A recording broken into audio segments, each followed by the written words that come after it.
With the Champions League giving us unpredictable and fun-filled matches down to the Australian Opens with the iconic win of Stan Wawrinka, this is Sports Busstop, and I am your sports talkative.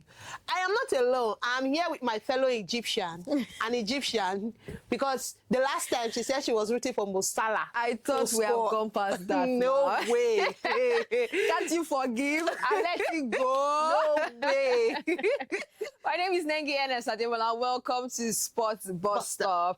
And of course, just like Lisa, your sports talkative, has said, we'll be talking about the UEFA Champions League. Aside from the UEFA Champions League, of course, we'll dive into the world of tennis. The Australian Open has been up and running. Most of the stars have made it up till the third round, so we're going to be discussing all of that. But Lisa, we'll start with the UEFA Champions League. Football first, before we get into tennis. Because it's the world of football. Champions League is back. And the Wednesday, Thursday matches, first of all, this matches is a match. Should I say it's red card day? Because I think up to 3 red cards between Tuesday and Wednesday in the UEFA Champions League. They were just red cards, or the way Man City got a red card, Rodri was sent off, and they were 10 men down to Barcelona earning a red card too. So it has just been a gala of red card in the Champions League. Moving on to Manchester City. I really want to talk about that match. Yeah. Manchester City was defeated away from home by Bodo and Glimt. I did not see that coming, actually, because I actually had high expectations for the Pep Guardiola side, because they had the likes of Rodri, they had the likes of Erling Haaland, Bernardo Silva, and I was so pumped.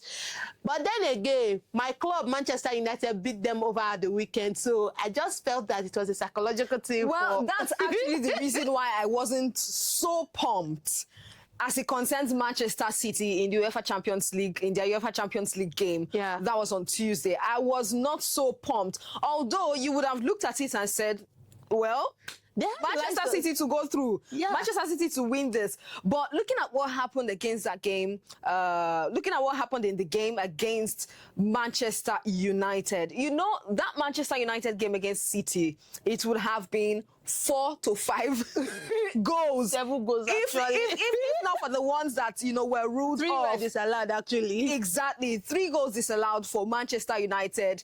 And City, they were just begging. They were saying, please, don't score us more goals. It was obvious. Haaland was missing in that game. We couldn't see him.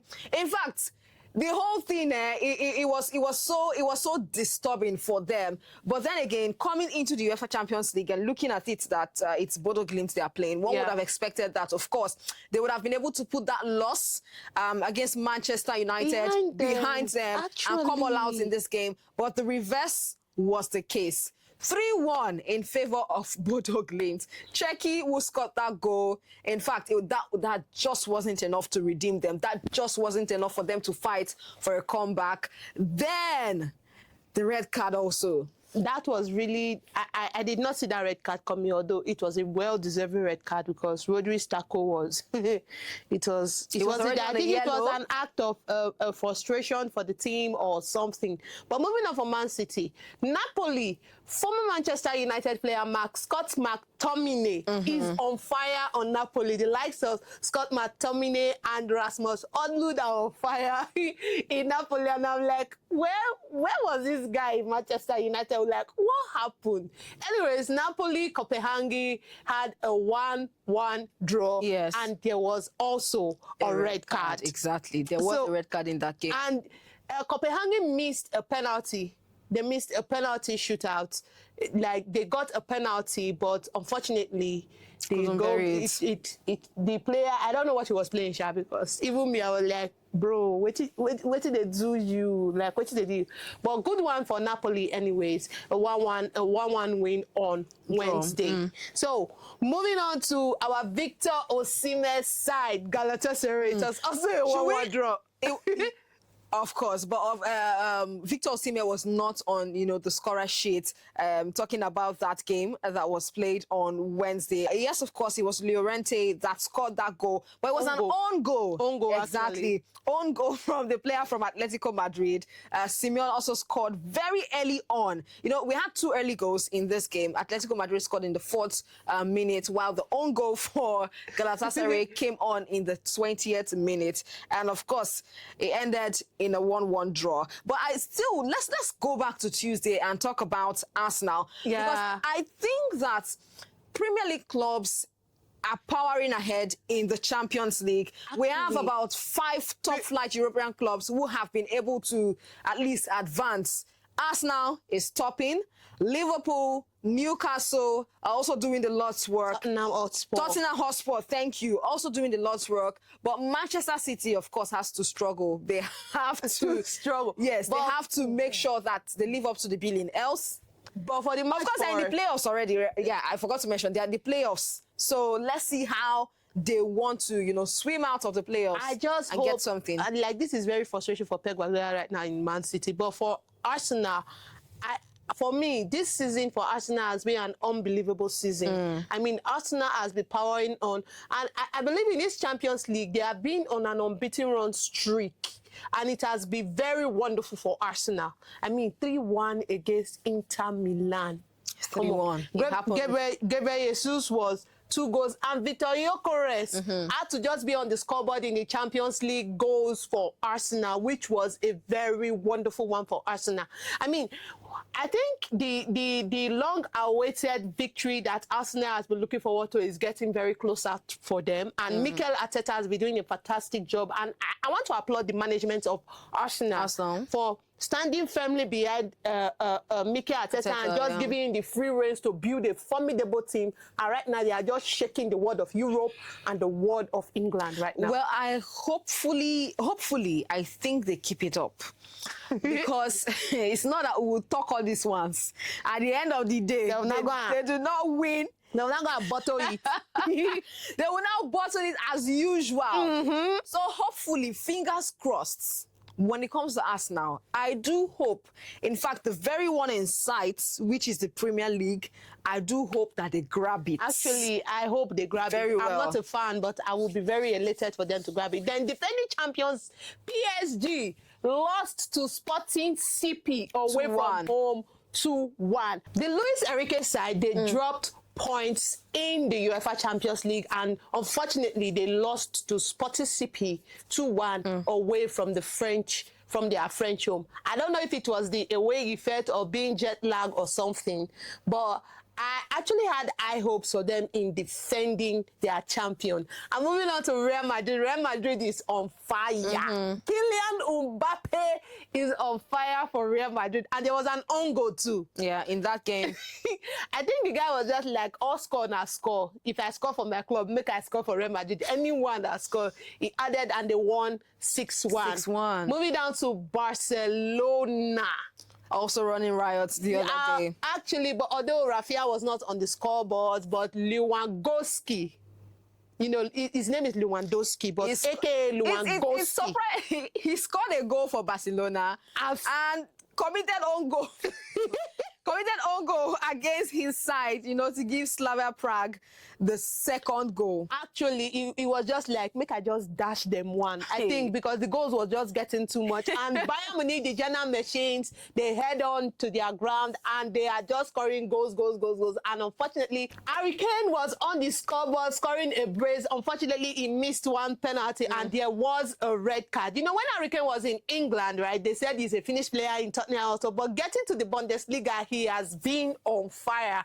And I believe he's currently one of the highest goal scorers in the German league right now. Moving on from the Champions League, because we know that Champions League is basketballs everywhere because everybody wants to show power.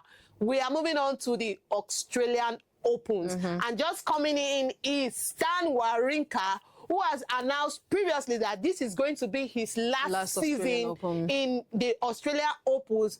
He won in a wonderful 3-set win. After almost 5 hours of play. Oh boy, where for the stamina when they play that? Exactly. I mean, if you're playing tennis, you have to have that stamina. That's what the trainings are for. Like, we need power for the and the truth is, we've seen much longer duels. We've seen much longer games, most especially between Carlos Alcaraz and Yannick Sinner. Yeah. Last year, it was. And it's not just about the hours in which they play. It's about how interesting these games can get. That even you who is watching the game, it doesn't matter the number of hours spent. You just be glued to the game. It's always thrilling. Most especially when, you know, these two guys, Carlos Alcaraz and Yannick Sinner, are on the court battling it out for several hours. But then again, I've not really followed Stan Wawrinka so far, but I think it would be a good thing for him to achieve going on. According to his strength, though, let's hope that they do not out him at some point. Yeah. But I think that at this point, whatever area, whatever stage rather he gets to, I think he would be satisfied because he has already made that peace with himself and said, okay, wherever I get to, whatever the case may be in the Australian Open, once I'm leaving this court, I'm done. So he won. No, he dropped sets in the first set with a 4-6. Then he came back, clenched to the second set, 6-3, dropped in the second set, 3-6, and in the last two sets, it was a 7-6, 7-6, and Stan Wawrinka clenched it with a 3-set win, which is a wonderful one for Stan Wawrinka. Then Novak Djokovic just recorded his 100th straight win in the Australians Open, which put him into the third round, and in the third round he recently just beat Francesco Mascherelli. Novak Djokovic is one who doesn't want to give up at this point. He wants that 25 Grand Slam. Of course, we all know what he's searching for. He has 25. won it all. Equaled Margaret Court's record, Yes. 24th Grand Slam. He has the Olympic medal, but he wants to exceed Margaret Court's record, which is a pretty perfect one, if you ask me. But then again, lots of people are of the opinion that why don't you just, at least you have a record, you hold a record, why don't you just call it quits? Now that the ovation is loudest, just like some fans have been talking about Venus Williams for a long time now. But Novak Djokovic, I like the fact that he is determined to want to get this 24th Grand Slam. I am rooting for him, but not when it comes to the likes of Carlos Alcaraz or Yannick Sinner, because we've seen this play out times without number. Actually, where although I know that last time out when Carlos Alcaraz met Yannick Sinner, met Novak Djokovic rather, I know Novak Djokovic ousted him. I know that one. But then again, like I said, when it comes to tennis, there's always this improvement when it comes to all of the players. So Novak Djokovic, kudos to him. Let's see what he does in this Australian Open. I'm rooting for him seriously, but let me just see where he gets to and how he does it. But then again, there's a possibility of him meeting Yannick Sinner in the semi-finals. Moving on to the women, Naomi Osaka again made an iconic entrance with, you know, that style was just wonderful.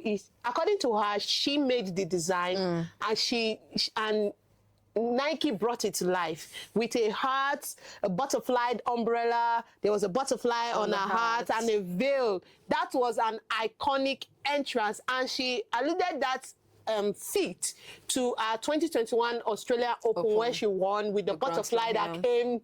You know, there was a butterfly that burst on her. But then again, Naomi Osaka has been doing wonderfully well in the women's session, and she has cruised into the third round. No, last time out in the Australian Open, she got into the third round also. And in that third round, she had this abdominal injury that was so obvious. She couldn't play so well. And that was where she lost to Belinda Bencic. Yes. And, you know, it was going to be the first time that she would have advanced to the fourth round, I think since 2021 or 2022, but she didn't get that chance to. So hopefully she makes it past the third round this time around.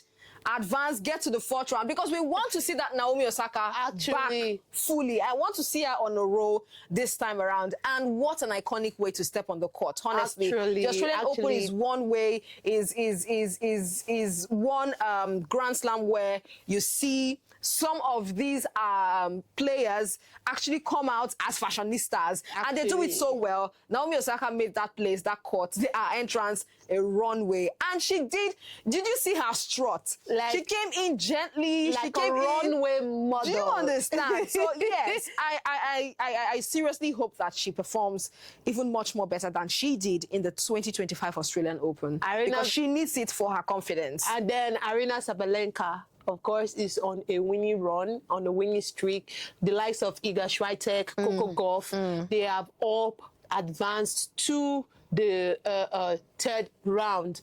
Unfortunately for the oldest player who graced the Australian Open, which is Venus Williams, she was knocked out in the very first round by none other than Olga Danilovic. Well, Olga Danilovic. Now, I want to say this. See, in tennis, last year we saw the rise of teenagers. Actually, lots of names. From the Ben Shelton to the Victoria Mboko, lots of names like that. So whenever I see younger players grace any Grand Slam, I seriously have high hopes for them, because it's more like it's their time, you know, to grace these Grand Slams, various Grand Slams that we have in the year, and advance to a certain, you know, stage, because you have to start from somewhere, right? You have to start the build up from somewhere. So whatever stage you get to, you know that as you are being ousted, once you're coming back for another Grand Slam, you have to up, you have to improve. And that is what these teenagers have been doing over the years. And let me establish the fact that Olga is 21 years younger than Venus Williams. I was about to say that, actually. And last time out, was it in the Australian Open now? Olga Danilovic ousted Jessica Pegula. Yeah. That's something to hold on to. And with the strength, that fresh strength, we all understand that Venus Williams, of course, she is experienced. That's what she brings to the court.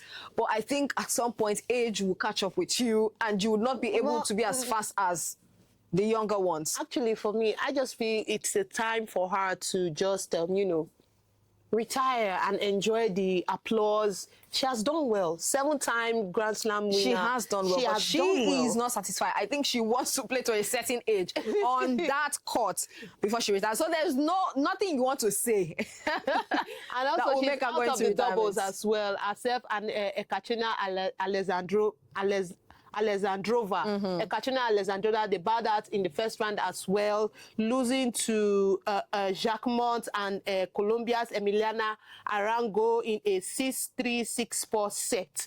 And it's just, you know, for me, I just see it as something that she just came to have fun. Not as if she has something to really win. She wanted to set a record, because right now she's the current record holder for the oldest to play in the Australian Open, beating the Japanese Kamiko's record, who played at the age of 44 in 2015. Venus Williams is right now the current record holder for the oldest player to grace the Australian Open. And for me, I feel it's an achievement. That's kind of a slam. Another one. But anyways, ladies and gentlemen, with the Australian Open getting hotter and better, and the likes of Yannick Sinner, Carlos Alcaraz, Tsitsipas, and Tsitsipas is out, actually. Wow. Wow. And there's also the likes of Alexander Zverev. Yeah, Medvedev. Yes. Danny Medvedev, and all other plethora of players. Iga Swiatek, actually. One of my faves. I have said I want to see her on a roll also in this Australian Open. I'm looking forward to see an Iga Swiatek Coco Gauff showdown, actually. For the finals, or as we advance? As they advance, actually. It is going to be very thrilling if we at some point get to see the both of them, that pairing. And also Britain, Emma Raducanu is out, and she's saying that she wants to really go back to the drawing board and just relax. She wants to go back to the drawing board and see how she can actually improve. We all know that after the US Open, she won. She has not been herself. You know, lots of injuries blocking her. She has to come through that hurdle. And it has not really been easy. We all understand. But Emma Raducanu, I think, has to do better. Lots of coaches, changing of coaches, trying to make sure that she is better. But it's not really working at this point. Now, let's not even forget that Emma Raducanu was out due to an injury throughout preseason. She just came back to tennis last December. And I think she was in the United Cup, but she left in the second round also. Yes. So it was always going to be difficult for her. But you know, that second round, where she left, she alluded to the fact that she was already experiencing cramps and injuries in her thigh and an ankle. Injury problem. And ankle region. But it's not easy. I mean, me, if I not feel even stretched like that, the way you are not an athlete. Let us register that you are not an athlete. So we cannot say you're supposed to stretch. No. These are the people who are doing the job. Actually. Emma Raducanu needs to come back better. I don't know how long this would take, but to be honest, for the fans, it's already taking long. Actually. For her to because there are new names taking up the stage. Probably because of so much pressure. Now, for Madison Keys, who won the Grand Slam. She's a defending champion right now for the Australian Open. She won it in 2025. For me, look, Madison Keys, I think, came to the point where she was like, let me just be playing this tennis. If a Grand Slam comes my way, I will receive it. I will play well for it. But for each time I get to a Grand Slam event, I would play my best. And last year, I think that she wasn't with so much burden of expectations. She was just playing with freedom. And look at what she achieved. She got it. So I just think that there is so much pressure, most especially with the eyes looking at Emma Raducanu. Oh, you have won a Grand Slam before. You have to do it again. There's always that pressure. No, there's always that pressure. I hope that she finds a way to handle that pressure and really do things in her own pace and come back when she wants to. You know, the Emma Raducanu situation reminds me of Maria Sharapova in the times of Serena Williams and all that. The same pressure. She was out on injury for a while, then childbirth and all that, but she came back, dropped out. Then 3 years after coming back, she won a Grand Slam. So let's just hope that Emma Raducanu is going to do that as well. Should we hope same thing for Naomi Osaka? Because actually, I'm really praying and hoping. Yes, I'm really praying and hoping that Naomi Osaka does something. Like, if she wins this Grand Slam, I'll be happy for her because let's hope. Because you also mentioned the Coco Golf, you mentioned the you mentioned but no, if she wins, I will be very happy for her because there was this controversy that just came up in this third round game against Cristia, where Cristia was angry that Naomi Osaka won. They had a brief spat while they were having a handshake, and the commentator and reporter was asking her about the situation, and she just couldn't reply properly. She couldn't even explain what happened. She couldn't even explain what happened. She just said, but whatever. But anyways, kudos to Naomi Osaka for keeping her ground and for, you know, even though she dropped one set in the first set and she picked up in the second set and almost dropped in the third set, but she went on to win. It's a wonderful one. So, ladies and gentlemen, with the Australian Open still getting hotter and better, and with more surprises coming in the women's doubles, the men's doubles, the women's singles, and the men's singles, this is where we're going to call it a wrap on Sports Busstop. Absolutely. Don't forget, I am Lisa, your sports talkative, and I have my Egyptian teammate here. I'm not an Egyptian. A confirmed Nigerian lady with a golden bronze. I'm not a gunner either. So, well, my name is Nengi Ernest Adebola, and thank you so much for watching.